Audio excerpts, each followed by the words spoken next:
Guru Brahma, Guru Vishnu, Guru Devo Maheshwara, Gurudeva Param Brahma, Tasmai Shri Gurave Namaha. Chinmayam Vyapiyat Sarvam, Trailokyam Sacharacharam, Tatpadam Narshitam Yena, Tasmai Shri Gurave Namaha. Om Shri Chinmaya Satgurave Namaha. Om Shri Chinmaya Satgurave Namaha. Om Shri Chinmaya Satgurave Namaha. Om Purnamada Purnamidam Purnat Purnamudachyate Purnasya Purnamadaya Purnameva Vashishyate. Om Shanti Shanti Shanti.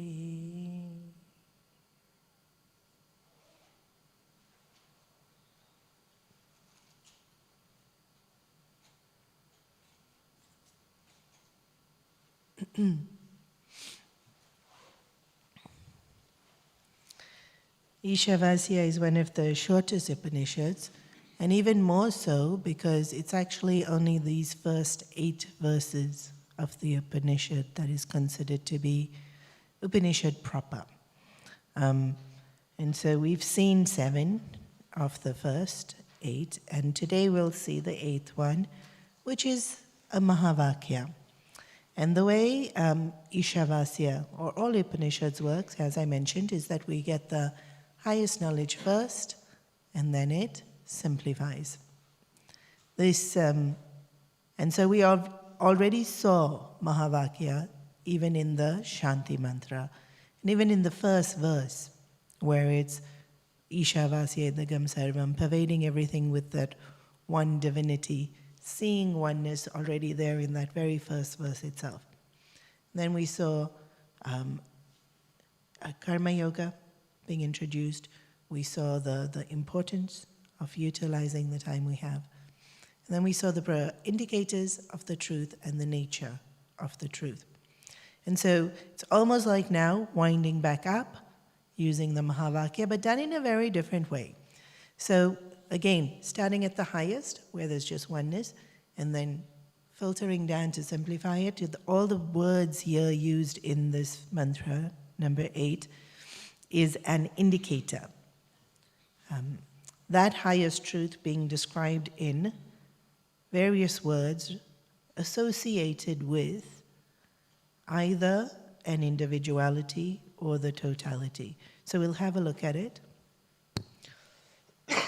Saparyagat Shukramakayamavranam Saparyagat Shukramakayamavranam Asnaviragam Shuddhamapapavidham Asnaviragam Shuddhamapapavidham Kavirmanishi Paribhusvayambhur Paribhusvayambhur Yatha Tathyatorthan Vyadadhat Yatha Tathyatorthan Vyadadhat Shashvatibhyah Samabhyah Shashvatibhyah Samabhyah. And so each word, Saparyagat, that which is all-pervading. Chakshu, illuminous. And then referring to the subtle body, and then referring to the gross body, because that which is without any muscles or without any womb. And so we see these first 2 lines in terms of Tattvamasi is Tvam Pada. It's that the me, referring to me, even though I don't see myself as all-pervading. But the last bit, where it's negating the subtle body and negating the gross body, one that doesn't have muscles, then it's referring to how we identify with ourselves with this gross body and then the subtle body, and then we create the sense of a ego. And what is this? The highest truth. And so what we consider ourselves to be, or not, maybe in our delusion, not really, but we consider ourselves to be body, and that highest truth is without.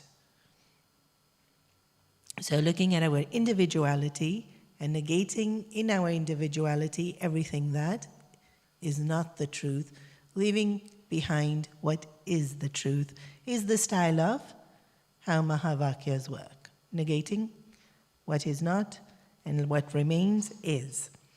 And then in the second two verses, Tatpada, because here again, very specifically, these words, so even in the first word, all-pervading and illuminous is referring just indicators of supreme truth. But here then referring to allocating of karmas, so the role of Ishvara. And we know that this attribute, Ishvara is the one that allocates the jiva, the karmas. Not in the sense that doing it but that the whole upholds the laws which allows karma to work. And the one who decides the devata's powers. Again, this is the concept of Ishvara. So one with the body, one with muscles, one that can get hurt, jiva. One who allocates karma, one who gives the devatas their duty, Ishvara. But all the pointers of this verse is that supreme truth. And so in a way, letting us know that jiva is supreme truth, Ishvara is supreme truth. But not done in a way that we're usually familiar with, right? Usually we have, if we've been studying Upanishad, then it's Tat Tvamasi and it's so clear-cut. That Tat Tvamasi. But here, because there's so many different indicators of that supreme truth, and you have to kind of sift through to see which indicator has what meaning and how it can be associated with jiva, how it can be associated with Ishvara. And so remember, the idea is that this student who has now still needs to mull over, then how do we understand divinity? We understand divinity as Ishvara principle. Before we understand divinity in its essence, growing up, usually Balvihar style, we're given Ishvara principle. Ishvara is, and the word Isha then nicely links in with Ishvara principle because rules. And somebody that's taking care, somebody that is governing, somebody is that making sure, well, not a somebody, but limitation of language, that everything is as it should be. And then the same essence of that Ishvara principle is even just seen in the word all-pervading. Osvayambhu, in the second two lines when it's that pada, the word would be not even self-effulgent, but self-existing. In this, the whole argument of causeless cause. Very intuitively, we always want to know cause. Where did it come from? And you just keep going. Where did that come from? And where did that come from? And where did that come from? Until you come to that point where there is no cause. And that essence is here in the Tat Pada of the mantra. And so it's Mahavakya because it's linking the two using descriptions of that supreme truth, allowing us to see both Jiva principle and Ishvara principle in it. But even if we don't look at it as Mahavakya, even if we just take it as indicators of the truth, and Gurudev used to always give this example of the finger pointing to truth, moon, whatever the finger is pointing at. We don't look at the finger. We lift our eyes and look in the direction of the finger to what is being pointed. And so every word here is a pointer to just meditate on. Even if we're not meditating on Mahavakya, we can meditate on this word of Swayambhu. And self-existing, me. And so I just exist right now as I am. Whereas when we think about ourselves as personalities, why am I this way? Well, there's a cause. And even in terms of body, if I have a certain ethnicity, the cause is parents and grandparents and all the rest of it. Or emotionally, if I am sensitive. And why? Well, in my childhood, and then one long story of a cause of why I am sensitive. Or I have this knowledge. Why? Because I went off to Pavai Ashram and I studied the Upanishad. And so even here right now, who I am, I'm constantly associating with cause. This is who I am, and the cause of who I am is this. And then we keep attributing this cause, this bit in me. And then, no, none of that. Who am I? No cause.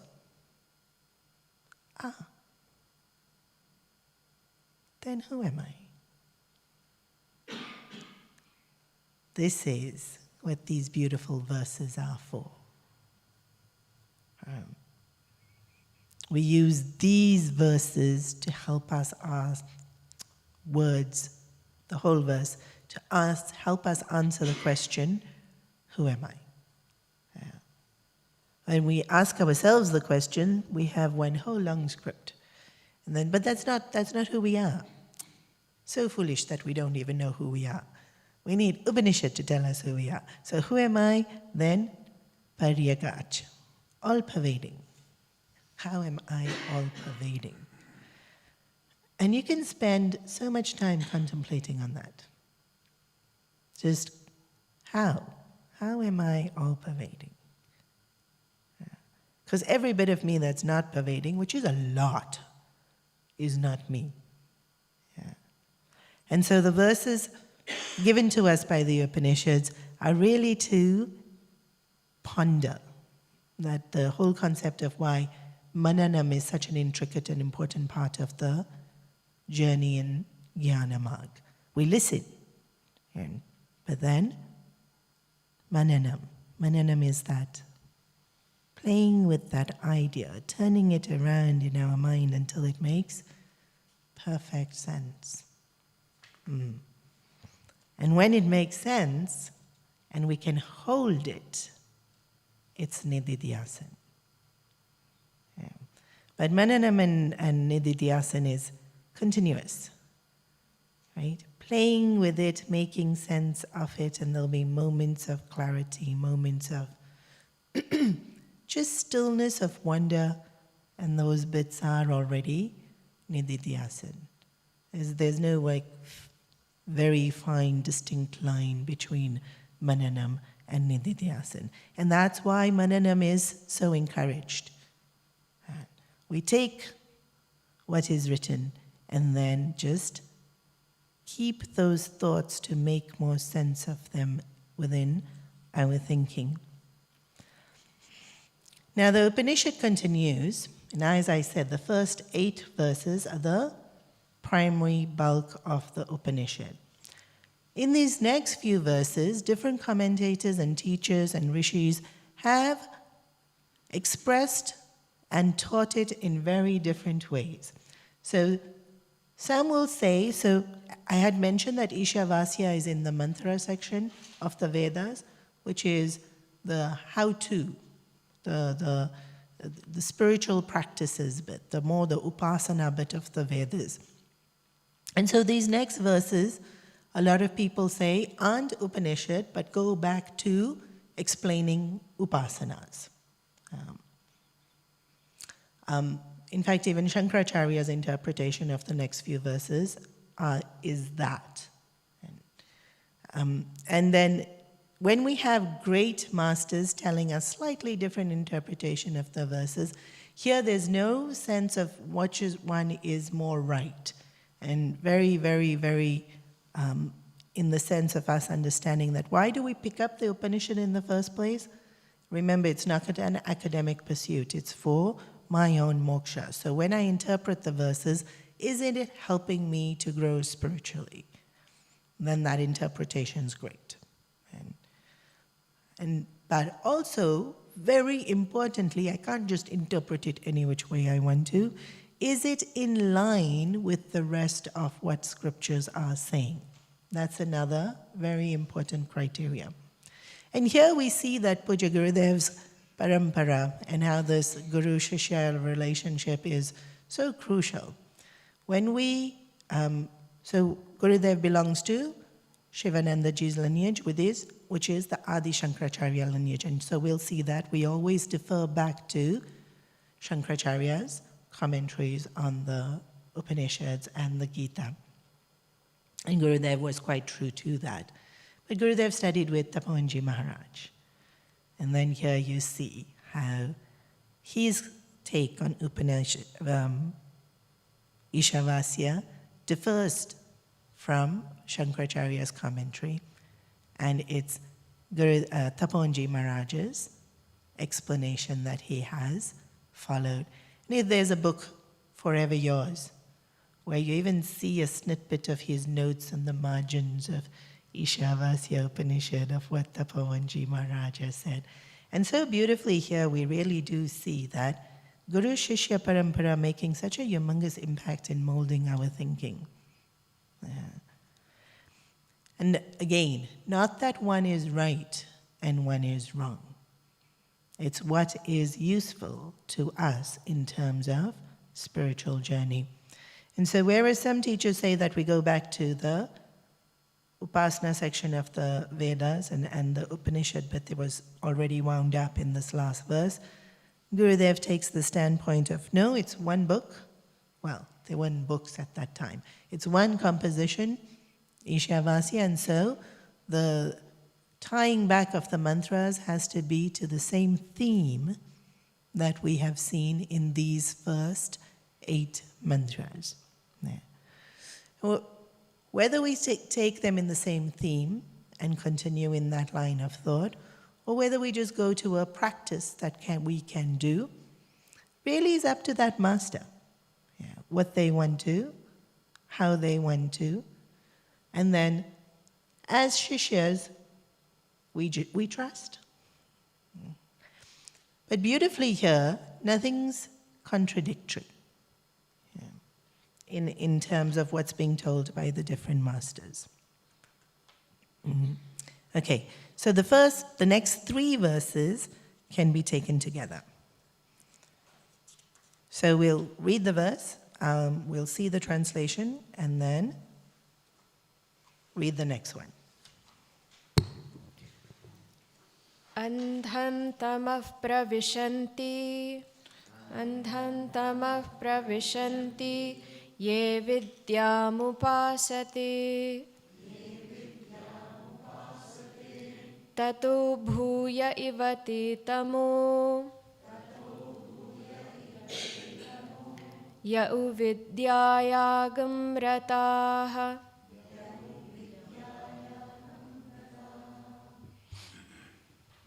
So we really do have to think when we read this verse, because it says, those who worship avidya enter darkness. We totally wouldn't be fazed by this. Avidya, darkness, is something we have heard many, many times. Ignorance is darkness, and so yes, if somebody is following ignorance, if somebody is following avidya, they enter into darkness. It's the second line that gets our attention. Those who are following vidya enter greater darkness. This goes against everything we have learned. Vidya has always been knowledge. It's always been light. And so how can following vidya take us to greater darkness? And so immediately we know that the words are not being used in the way that they normally get used. This is another beautiful thing about Sanskrit. Every word has so many different meanings. And the meaning of the word, sometimes you have to only figure out through the context. But when the first meaning of the word isn't in line with what the rest of our scriptures are saying, we definitely don't take that meaning of the word. So, what is vidya and what is avidya meaning in this verse and the next two verses, because these three verses are really as a group. And actually you can't understand what the words mean until you've seen all three verses. Like, what could vidya possibly mean that it takes you to darkness? But then it says,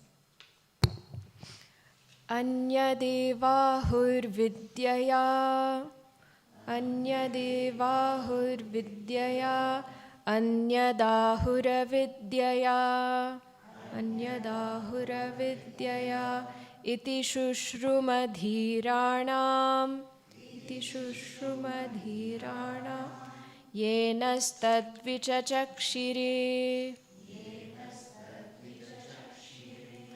so the wise men say, those who follow the path of vidya lead to one goal. Those who follow the path of avidya leads us to another goal. Okay, this we okay with. We can understand this. Take vidya, you go one place. You take avidya, you go another place. No problem there. Then, Vidyam cha vidyam cha vidyam cha yastad vidu bhayagam saha avidyaya mrityum tirtva vidyayamritamashnuti vidyayamritamashnuti. so, am I in the right verse?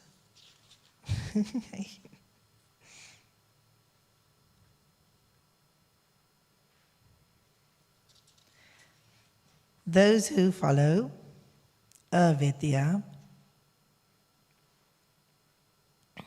and vidya, together they attain the goal. So, we can see that there's a lot of contradiction. Logically, we can see, first they said those who practice vidya go into darkness, those who practice avidya go into darkness, but here, those who practice both vidya and avidya overcome death and attain immortality.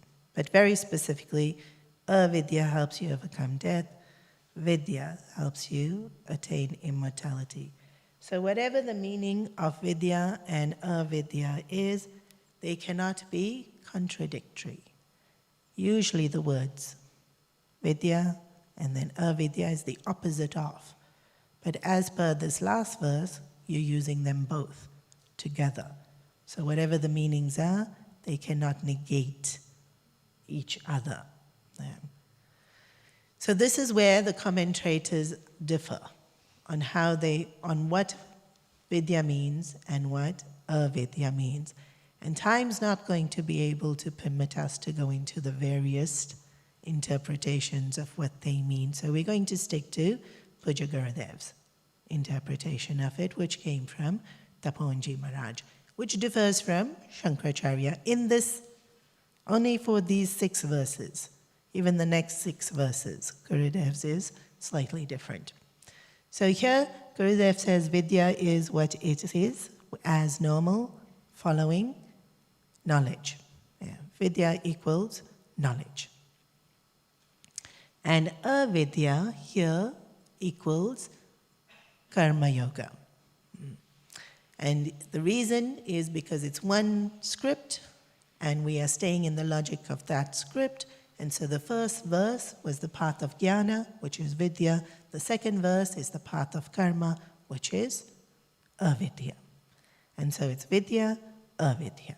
And so we can really see the flow and the continuity of the thought. So those who follow avidya go to darkness. How? And so here again, Gurudev says, well, when we're doing actions, we do them either with selfish motive, which is most of the time, or we do them with selfless motive. And when we do actions with selfish motives, it takes us to darkness. Because then you get stuck into the whole action, reaction, cause, effect, birth, death, birth, death. And then it's just this continuous, never-ending bondage, which, yes, darkness. Also, when we're doing actions,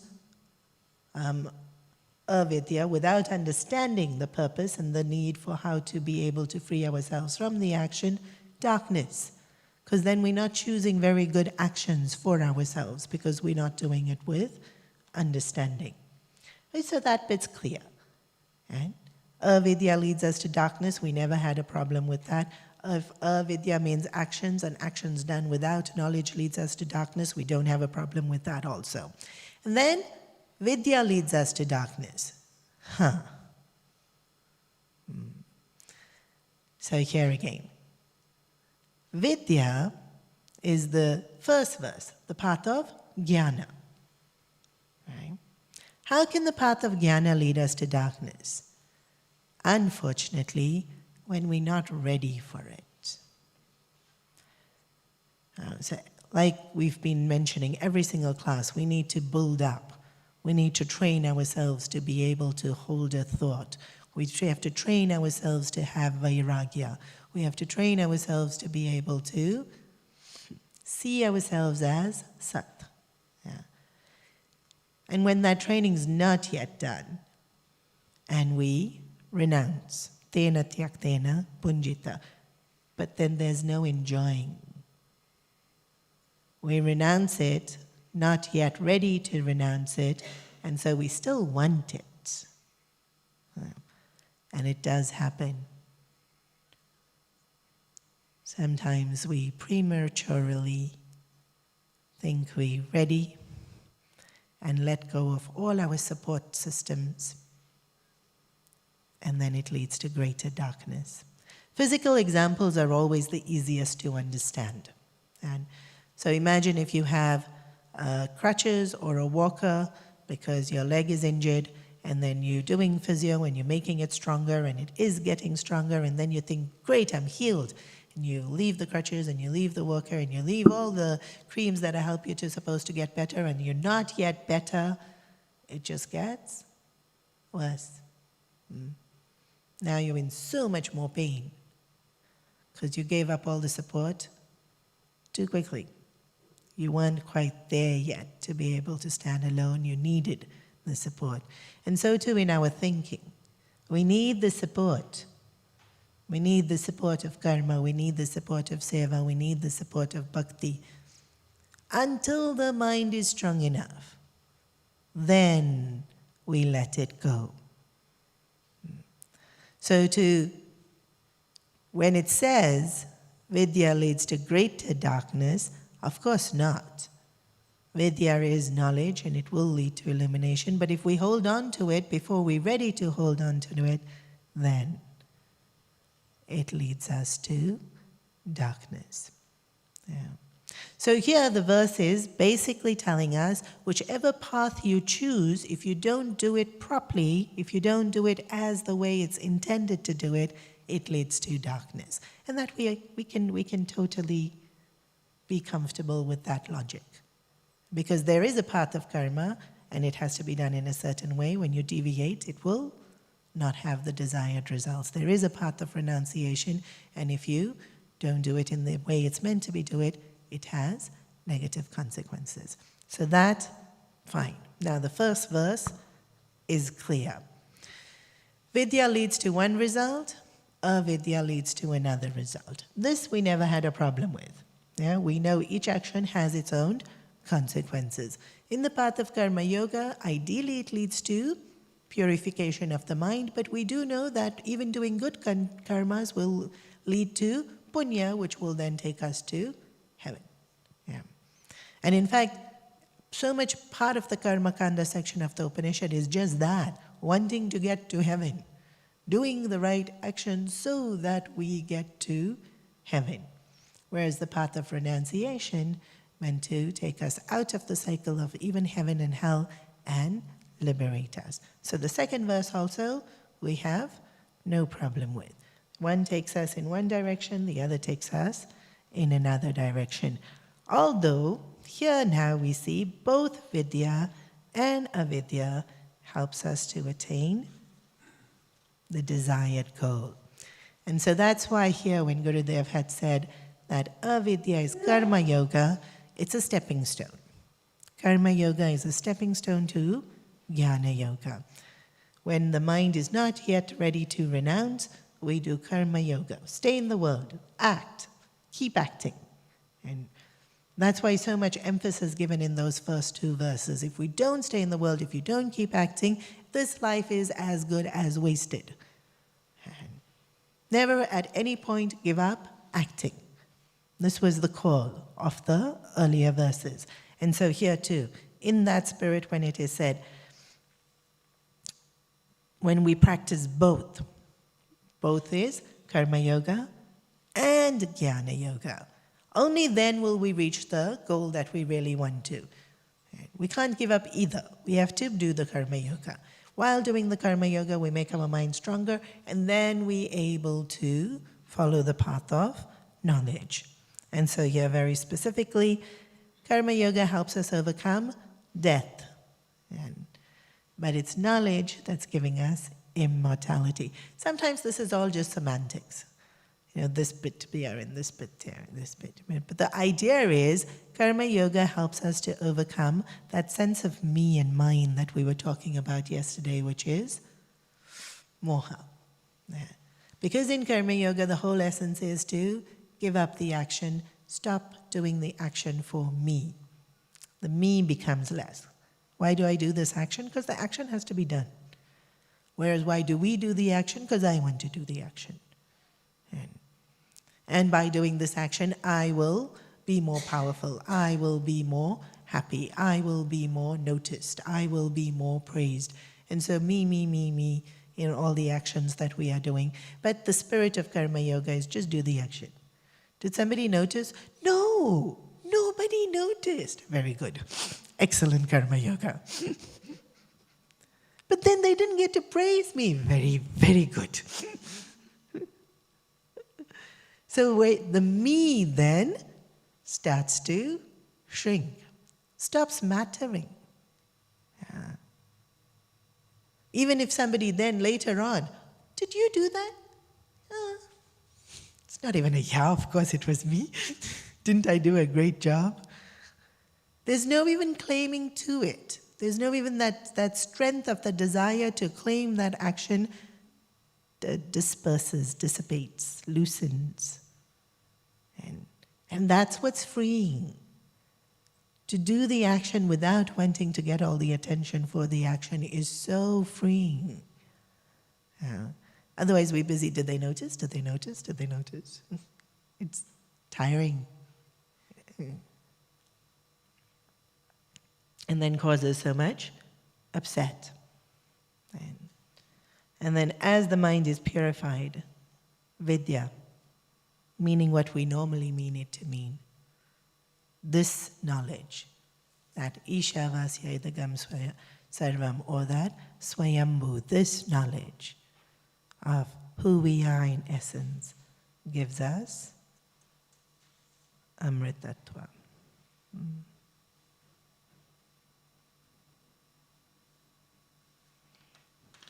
Sweetness helps us to appreciate that. And then, in a way, Gurudev has said that the next 3 verses is just an echo of these 3 verses, but not really. Otherwise, the Upanishad wouldn't have them. In Upanishad, repetition is not so common. Gurudev would even say it's considered a crime. Although you do get repetition in Upanishad because we need it. And the way in which it's interpreted, we shall see. Andham tamah pravishanti ye sambhutimupasate tato bhuya ivate tamo ya usambhutyagam rataha. And so it's the same pattern. Those who follow the path and worship Sambhuti go into darkness. No, sorry, Asambhuti go into darkness. And then those who worship Sambhuti go into greater darkness. And so it's that exact same sequence of words that was used previously. But here we want to know what is Sambhuti and what is Asambhuti. Again, there is a difference between how Puja Gurudev defines it or describes it, refers to it, and how Adi Shankaracharya refers to it. Gurudev has Adi Shankaracharya, when he took both the last set of verses and this set of verses, speaks a lot about upasana. Both of them say avidya is karma yoga, but he takes this point of view of vidya being upasanas. And continues here. We staying with Gurudev's line of thinking, and here the idea is those who worship the unmanifest, asambhuti, go into darkness, and those who worship the manifest go into greater darkness. So here we have there is references to going back to jnana yoga and karma yoga, but easier to see it from the point of view of worshipping divinity as a form and worshipping divinity without the form.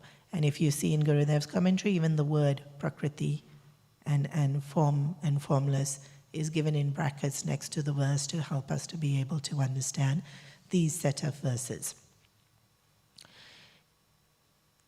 Maybe not as evident in karma yoga, but definitely we see in today's world bhakti, and it's more today's world, not in the Vedic world, where we worship divinity in a particular form, Krishna and Shiva.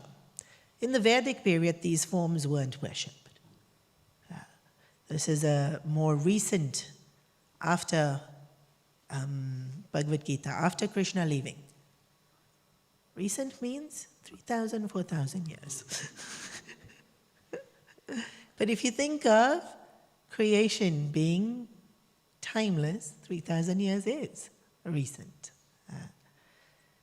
And more bhakti, right? We really see it in today's world more as bhakti. But if we come back to understanding how karma yoga is practiced, do the action and renounce or let go of the fruit of actions. We familiar with this? Most of you here are familiar with this. That in itself is not easy to practice. And after the action is done, we waiting excitedly, result.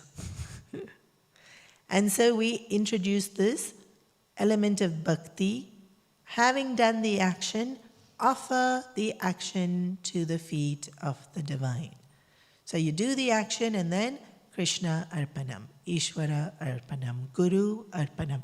In fact, every class we do or every mantra we chant, we will say, Om Shanti Shanti Shanti, Hari Om, Shri Gurubhyo Namaha, Hari Om. And that's, what is that? Why do we add that?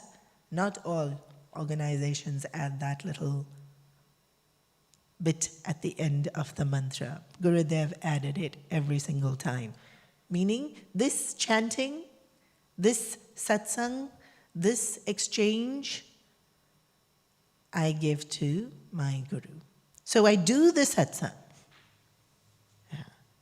And then when it's over, I offer it to Guru. I do the puja. Then when it's over, I offer my doing of the puja to Guru. I chant my japa. And then when it's over, I offer the chanting of my japa to Guru. Why? Don't keep anything. Karma yoga is don't keep anything. But I want to do the japa, so I get punya? No, offer punya to Guru. Then, what will happen? How will I go to heaven? Offer heaven to Guru. But please remember, in offering all the punya, we will then also offer all the papa. Otherwise, we go around our days, and every time we do everything wrong, Krishna Arpanam, Guru Arpanam. Every time we do everything right, yeah, me, so good. It won't work. It won't work. It will only work if I offer all the punya. And Guru will take the papa as well. Then what am I left with? Nothing. Which is exactly what I want. Only when I'm left with nothing, there's no more me. Me meaning the individuality. Only then do I really get to experience everything that the beautiful Upanishads are saying. So this aspect of offering the action is what helps us to be able to actually do karma yoga.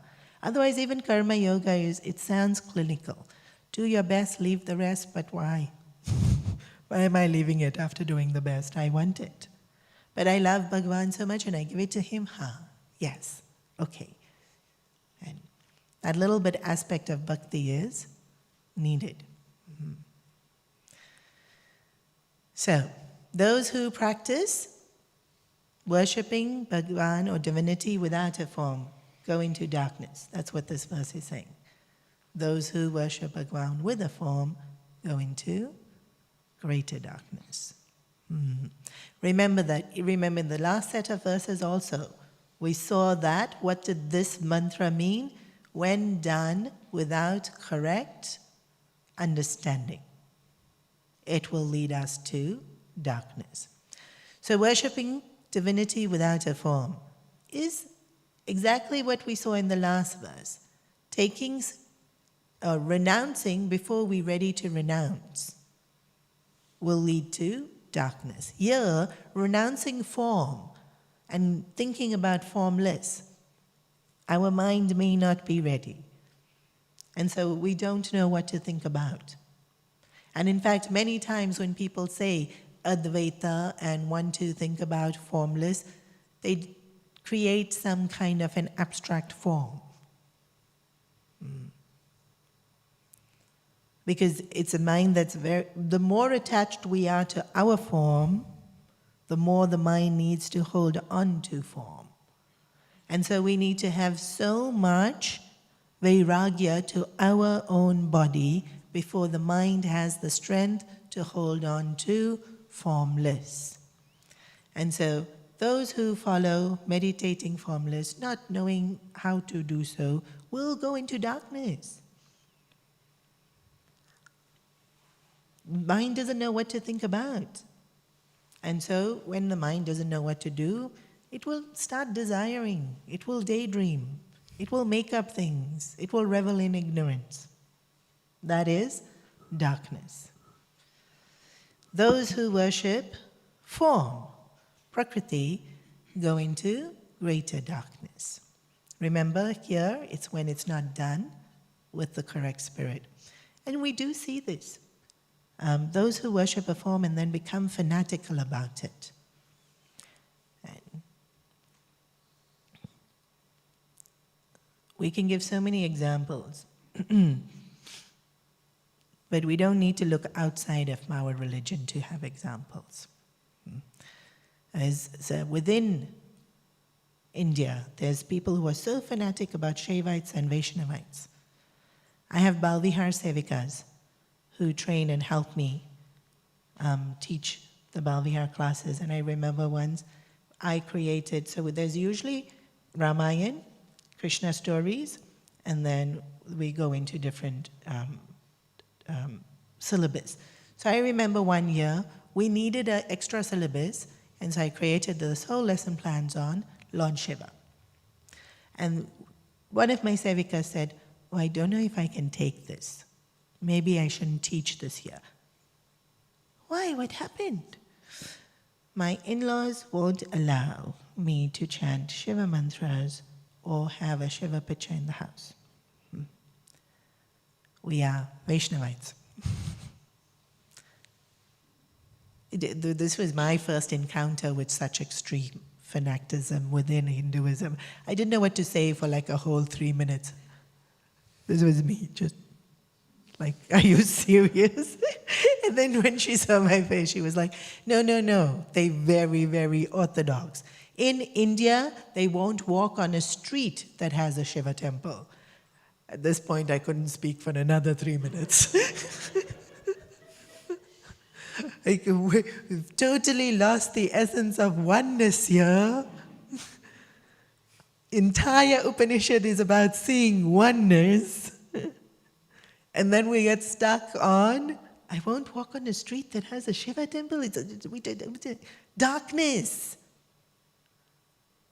When we get fanatic about anything, whether it's the form of God or whether it's I have to do it this way or only this person or only anything we get fanatic about, we are in darkness.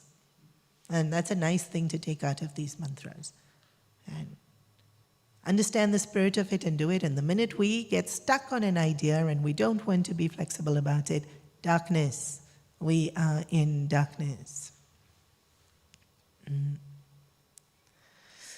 then the next mantra again in that same theme. Those who follow worshipping the formless reach one destination. Those who worship with a form reach another destination. Again, very much in line with what was in the last set of verses. We have within Hinduism so much variety. You have to love Hinduism for this. You know, it's not one hell, not one heaven. Who needs just one? We always have many, many gods, many mantras, many scriptures, many interpretations, many heavens, many hells. If we worship a particular form, we go to that heaven. Right? For Ramji, it's Saket. For Vishnu, it's Vaikunth. For Shiva, it's Kailash. If you do follow one pattern, you reach one destination. Those who worship formless, ideally reach moksha, but maybe not. And moksha not so easy also, unfortunately. They might reach Brahmalok, where then they stay in satsang. So depending on the path we follow, we reach a particular destination. That second mantra never caused any problems. And then it's the third one. Did we chant the second one? No, sorry. We're chanting 3. 13? 13. Anyadevahu sambhavat Anyadahura sambhavat Iti shushrumadhiranam Yenastadvichachakshire. Yeah, and we can continue. Sambhutim cha vinasham cha Yastadvedo bhayagam saha Vinashena mrityum tirtva Sambhutyamritamashnuti. And so here too we see that they are not mutually exclusive. It doesn't have to be that we only worship formless or we only worship form. Although people can get stuck in these notions, we can actually worship both. And more we encourage to. We have a form because our mind need a form to hold on to. Remember, the way to judge is how attached am I to my form, and we're very attached to our form. We need so many comforts. And a lot of the reason for people not coming to Upanishad class this time of the day will be, it's cold. which is attachment to form. And I'm not making fun of them. It can be a lot to get over for a person, depending on how much we want something, right? Then there's others who, never mind how cold it is, will get up and go for a run. How much we want to do something will determine how much endurance and vairagya we have for that thing. But we are very attached to form. And the minute we get a little bit hungry, we get hangry. Why? Because that much attachment to form. And here you're all very good. You'll have lots of chairs. One of the reasons people don't come to Hong Kong ashram is they have to sit on the floor. And it's become hard. Knee pain, back pain, this pain. We got chairs, but our ashram is very small. So the more chairs we put, then it's full. So then you have to take out the chairs. So then they have to sit on the floor. So they don't come. Identification with body. To the extent that we forego a benefit.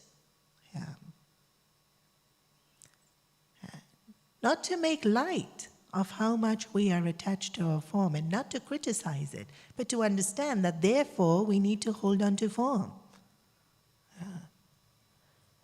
However, we also need to outgrow it. We have to outgrow holding on to a form. Form is support. If we go back to that example of breaking my leg and having a crutch, form is a support. And we always want to outgrow the supports, so that the mind can become free. Goal is always freedom.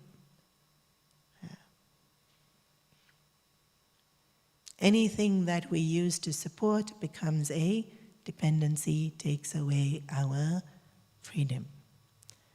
And so we need to practice both. We practice worshipping with a form, and then broaden what we understand by that form.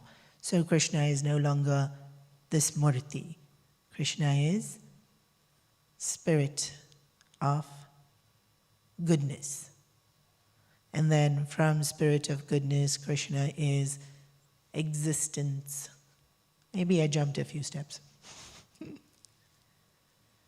If Krishna is existence, now it's far more pervading. I'm still using the word Krishna, but I'm not now thinking in terms of form.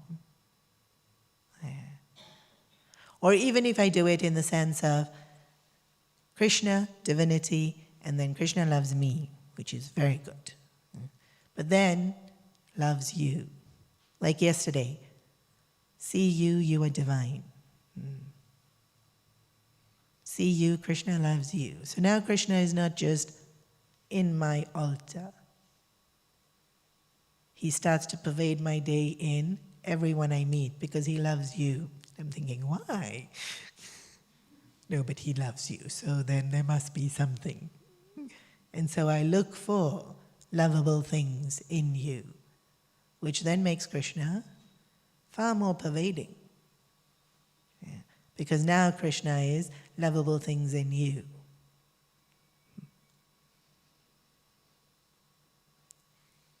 Then it becomes just everything, even the unlovable things. He can love, so I can love.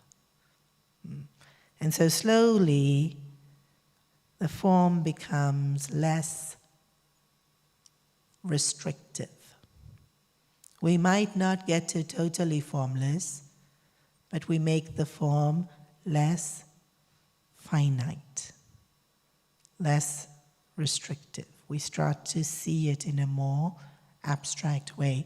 And this will actually happen naturally because it's how our brains work. We think from concrete and evolve up to abstract. Always. In all kinds of pursuits we take, we start with concrete and we go towards abstract. The more we introduced to the abstract, the more we will be able to understand it.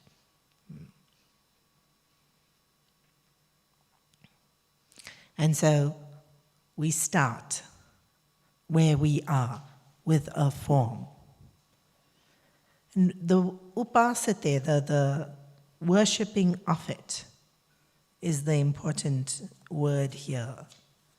Even in the earlier verse when it was those who practice, those who pursue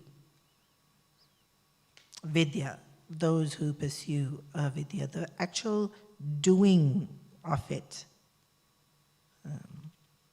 is then what leads to the next step. When we do karma yoga, it will automatically lead to the next step.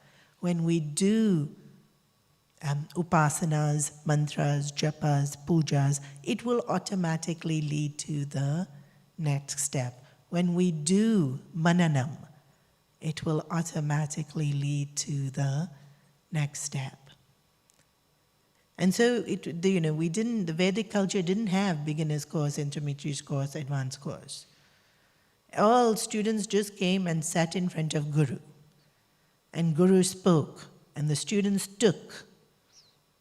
And we'll notice this. Everyone will walk out of the class with remembering some different aspect of the class. And then that stayed, and they mulled over that, because that's what they needed for their next. We will naturally evolve. And plants will naturally grow. The planet will naturally move. And so we too will naturally evolve. If we are sincere in doing so, it will unfold in that way. It's the way creation takes place. If it's not evolving, it's because we are stopping it. And sometimes, people in the spiritual journey often will be so frustrated, I'm not making progress. Like, why aren't I making progress? And sometimes that frustration itself, it's the very thing that's stopping the progress. Like, to rise in terms of our thinking, the mind is by essence sattvic. I'm saying this from Tattva Board point of view. It's the tamasic elements that make the body, it's the prajasic elements that make our pranas, and it's the sattvic elements that make our mind. We might not be feeling our mind to be sattvic, but the sattvic elements of the Pancha Mahabhutas made our mind, and so in essence our mind is sattvic. So the only thing that's stopping us from experiencing that sattvicness is if we get stuck in rajas and tamas, and then that's what's being referred to in this entering darkness. I get stuck on only this way, only this form, and then I get sucked into darkness. Or I want to be advanced. I'm not yet ready to be advanced, but I want to be advanced. And then we get stuck into darkness. Whereas if we consistently and sincerely practice, one will lead to the next, and that will lead to freedom, amritatvat. So these two sets of verses, like I said, so much discussion can be had on these two sets of verses, depending on the interpretation. And when I was reading, not only now, but even previously when we've studied Isavasya, and you read the different interpretations, all are so useful.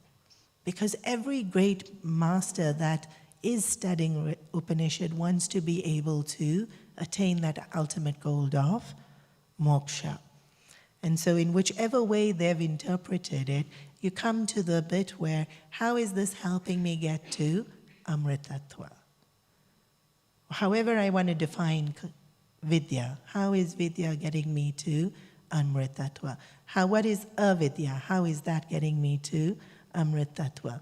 And actually when we start this section, and we want to go into this whole host of this person says this person said this, and Guruji, I was the one who taught us Isavasya in the course, he said it's about how you interpret the verse, and then what you learn from it. It doesn't matter which interpretation you go with. How you interpret the verse, which then leads to what you learn from it. And he said, and that's not specific to these verses. In fact, our entire life, something happens. How are we going to interpret that experience? One, and then what are we going to learn from it? And because it can be something like, let's say, I walked out and somebody stole my mobile phone. Interpretation of this experience, that, people are horrible, and I have to make sure I am strong to fight them. That's my interpretation of it, and then that's my learning from it.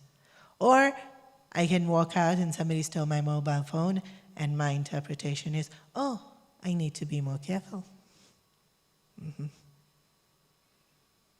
Or I can walk out and somebody steals my mobile phone and I think, oh, they need it more than me. I hope it makes their life just that much better. God bless you. How I interpret the experience will determine what I learn from it. Yeah. What I'm learning from it, make sure it gets me to Amritattva. Because that's where the verse ends. Practicing this, I reach Amritattva. So is what I'm doing helping me get to Amritattva? All's good. If not, I'm entering darkness. Reset. Recalculate route. Immediately.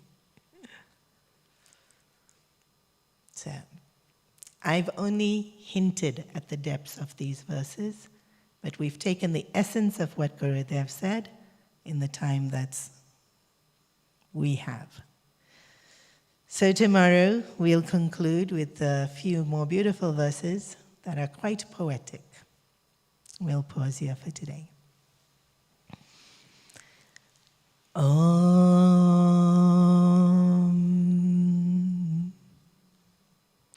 Purnamada Purnamidam Purnat Purnamudachyate Purnasya Purnamadaya Purnamevavashishyate. Om Shanti Shanti Shanti. Harihi Om Shri Gurubhyo Namah. Harihi Om.